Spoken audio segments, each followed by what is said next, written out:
Hey everybody, Tyler from Calcuric Reviews here to review the highly anticipated political thriller The Ides of March. Based on a stage play which in turn was loosely based off of the failed 2004 presidential election of Howard Dean, this movie has a plethora of A-list talent: Ryan Gosling, George Clooney, Philip Seymour Hoffman, Paul Giamatti, Jeffrey Wright, Marissa Tomei, Evan Rachel Wood. The list just goes on and on. This is easily one of the best ensemble casts I have seen this year. Gosling in the lead plays Stephen Myers, the guy who is pretty much the second in command of the campaign for the presidential candidate, Governor Mike Morris, who's played by George Clooney. And he basically gets this trail on the dirty side of politics, which he's never really explored before in his life, but it's all hit with him right in the face, where he uncovers one big secret on the guy he has been campaigning for so long. Originally, The Ides of March was a very highly anticipated film of mine, but when it came to the reviews of Venice, which said it was still pretty good, but not the bona fide Oscar contender it looked like it was going to be from the trailer,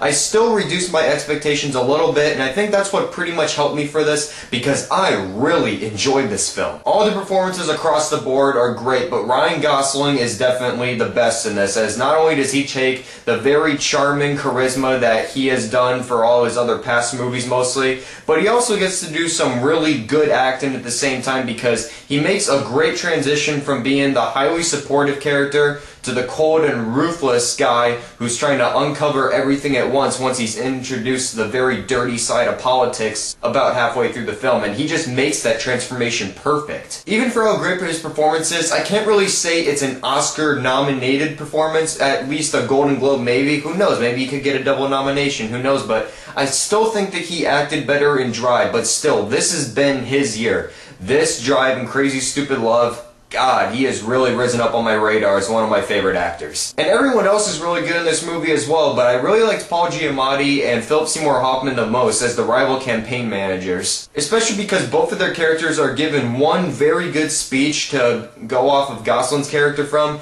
and they both deliver them very well. But I gotta say that Philip Seymour Hoffman, the way he delivered his speech on loyalty, it really got to me, because he really commands the presence on screen when he gets to that part. The script though for this film could definitely be a contender for Best Adapted Screenplay, because while it doesn't really bring anything new to the whole political side of there anything being very revelatory that changes this kind of genre, this has fantastic dialogue in between all these characters. You don't even need to really be a political aficionado to get involved with all the dialogue that's happening, because it's very razor sharp back and forth banter between all these characters, and it's just written so well that you find yourself fully invested with nearly everyone that's on screen at the same time. Clooney's direction is very solid as he builds up some pretty good moments of tension throughout the film. However, my one big complaint with this movie, which is why I couldn't really rate it as higher as I thought I'd be, is because it did run a little bit short, surprisingly. I know that Clooney's trying to cram in everything that he is known for politics, even off of the play as well, but at the same time, the movie's only an hour 42 minutes. I wish it really emphasized more on the topics that it was going off of, maybe in the campaign or the whole investigation process of trying to figure out the dirty secret that gets uncovered on his character.